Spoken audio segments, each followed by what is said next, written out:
is one of my favorite holidays in the year, and usually in the past I have created or crafted or sewn something to celebrate Halloween, like this dress that I'm wearing, or I knit a spiderweb inspired sweater last year. Unfortunately, I didn't quite have the time to make anything this year, but I had saved quite a few items that I was considering making, so I thought that I would share some of these vintage and antique, mostly knitting, but some crochet patterns that are Halloween and spooky season inspired. The first pattern that I want to show you is one I've already actually knit, which I call the spider sweater. It is a 1950s, maybe late 1940s, early 1950s-ish pattern, and it has this lovely color work of a spider waiting in a spider web around the neckline and a fly that's looking to fly into the web. Last year I made this sweater on my knitting machine and it ended up being slightly too small for me, so I don't have it anymore because I gave it away to someone who can actually wear it regularly because it fits them.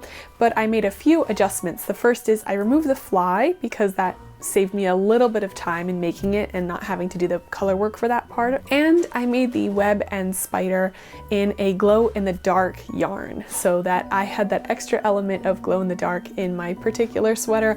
I also inverted the colors, so I made the sweater main body color black and I did the accent in white. Some interesting things to note about the construction of this sweater is you have the horizontal lines of the spider web created as contrasting rows in your knitting. So you just knit up the entire sweater, and anytime there's a horizontal line in the spider web, you knit it that other color. But the spider and fly are intarsia color work in those blocks, and how you get those vertical lines of the spider web is after you finish knitting the sweater and you piece together the shoulders and the arms, you come in and you embroider in chain stitch on top of your work to create those vertical lines. It's the first time I have done something like that, and I really enjoyed putting together a few different skills in order to make one sweater all together. I wish that I would have made it my size because that would be a perfect thing to wear, but I still have this dress that I made I think 2 or 3 years ago now, which is my Gunny Sacks inspired Halloween dress. Now this is the first sweater that I was considering knitting this year because the last one I've already knit last year. It is really similar. It's very much in the same vein as the last one. It's a 1950s sweater, but this time it has longer sleeves, maybe like 3/4 to bracelet length sleeves. It's black as the main color, which is what my design decision ended up being, and it looks like it has a spiderweb design around the yoke. Now I haven't bought this pattern, so I don't own it, so I can't tell you much about the construction techniques, but it would kind of make sense to me that it would be done in a similar way to my last pattern.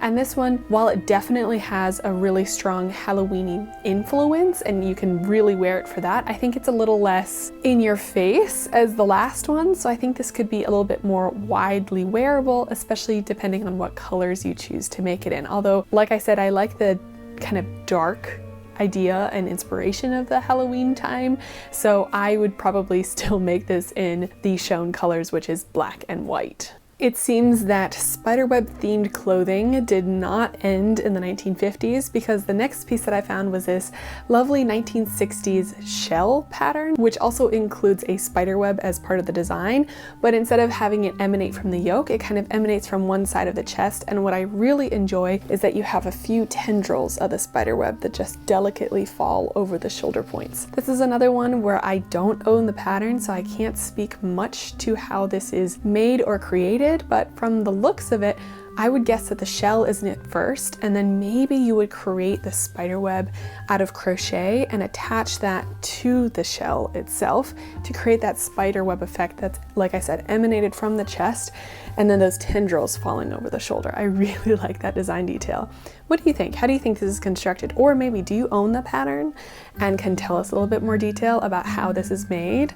And I think the color choice is interesting here too, because the spider web is definitely a large part of this design, but I think with that kind of turquoise, light bluey green color, it can be worn for many more occasions than just having it scream very much Halloween costume. But if I were to make it, I think I would choose like a burnt orange as the base color and probably keep the black color in the spider web because I really like how that looks and the contrast of the colors and how that kind of almost looks like a black lace falling over the shoulder there. Now this pattern for a Halloween sweater definitely for me at least, screams Halloween, but we've strayed from the idea of using spider webs to communicate this spooky season, and instead we are at skull and crossbones. When I found this pattern for the first time, I was floored that this was a vintage style or something that was popular enough to be made into a knitting pattern. I don't know, for me, I guess I have some biases and ideas of what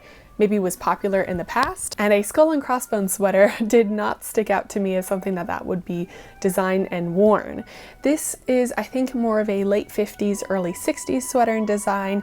It is constructed really interestingly, so it's an intarsia knitting pattern. It's designed to be done in red and white, although I would probably do again, like a pumpkin orange and a bone white to do the color contrasts. But the body and sleeves are knit all in one. So this entire sweater is 2 separate pieces, and it's knit from the bottom up all as one piece, and then you increase to under the arms, and then you cast on stitches on both sides so that you kind of have that consistency in the color pattern that you're knitting, and you get these like bat wing or dolman sleeves. You make that for the front and the back, although in the front you do have a v-neck going on, and you add a collar afterwards after you seam everything together. But that's a really fun construction to me, and one that I very much want to try out. So I was actually considering knitting this on my knitting machine for this year's Halloween, but just ran out of time, unfortunately, on this one, but it's definitely bookmarked for next year's Halloween season. This crochet pattern is not, I think, expressly or strictly a Halloween pattern or a Halloween inspired pattern, but I think depending on how you style it and how you wear it, it can look very Halloweeny.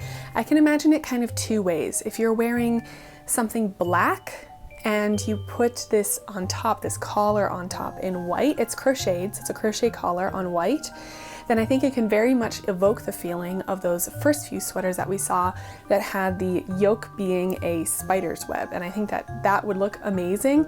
The other way that I could see this happening is if you're kind of looking for, I don't know, Victorian Gothic, maybe vampire-ish inspired styling, and you make that in all black and wear it together with a, very styled rest of your wardrobe, probably pieces that you could find and rewear at other times of the year, and that could be your high neck collar that's frilly but still has that vampiric Victorian inspiration, at least in my mind. So I've also previously worked in places where we weren't allowed to wear Halloween costumes, but I could see making something like this and wearing it in a way that you could tell I was doing an ode to Halloween or like a Halloween costume without it being expressly a Halloween costume, if you know what I mean.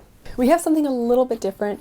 For this idea, I had an edging pattern that I came across. This is an antique crochet pattern. It's a free one that you can find online, and it's called the Spider with 1,000 Legs, which I thought was a really fun way to mention it because I have seen a very similar edging lace pattern in the past, and I believe it's meant to emulate kind of the idea or design of torsion lace or torcon lace. I don't know how to pronounce it exactly, but it is a bobbin style lace that has a lot of those same motifs that kind of look like a spider with 1,000 legs. And it's usually called a torsion or torcon style crochet edging, but this time they really leaned into the fact that it looks like a spider with 1,000 legs. I don't know exactly what I would use it on. Maybe again, if I'm making a costume that has like a skirt or cuffs on it and I would make that lace to trim it, I think that could be a fun use for this pattern. But yeah, I think I mainly bookmarked this one because of the wonderful name that they gave it. And the last pattern as part of this group is this really funny, I think in my opinion, vintage pumpkin pincushion pattern. It is a crochet pattern where you make the pumpkin out of a kind of flat sheet and you sew it up, tie it up at the top, and then in brown contrasting colors you create the ridges of the pumpkin as well as the face. So this is another pattern that I would probably make to decorate with and use as a pincushion. So those were some really fun, I think, vintage and antique knitting and crocheting patterns that have either very direct or kind of adjacent Halloween themes that I was considering making for this year. Let me know what you think about them. Are you planning on maybe making one of these for your own? Have you made one of these in the past? And what do you think about the style of some of them? Is this something that you would wear yourself? Or maybe were you also as surprised as I was that these vintage designs exist in the first place? I hope that you have a very fun spooky season, you enjoy Halloween, and I will see you again very, very soon. Bye!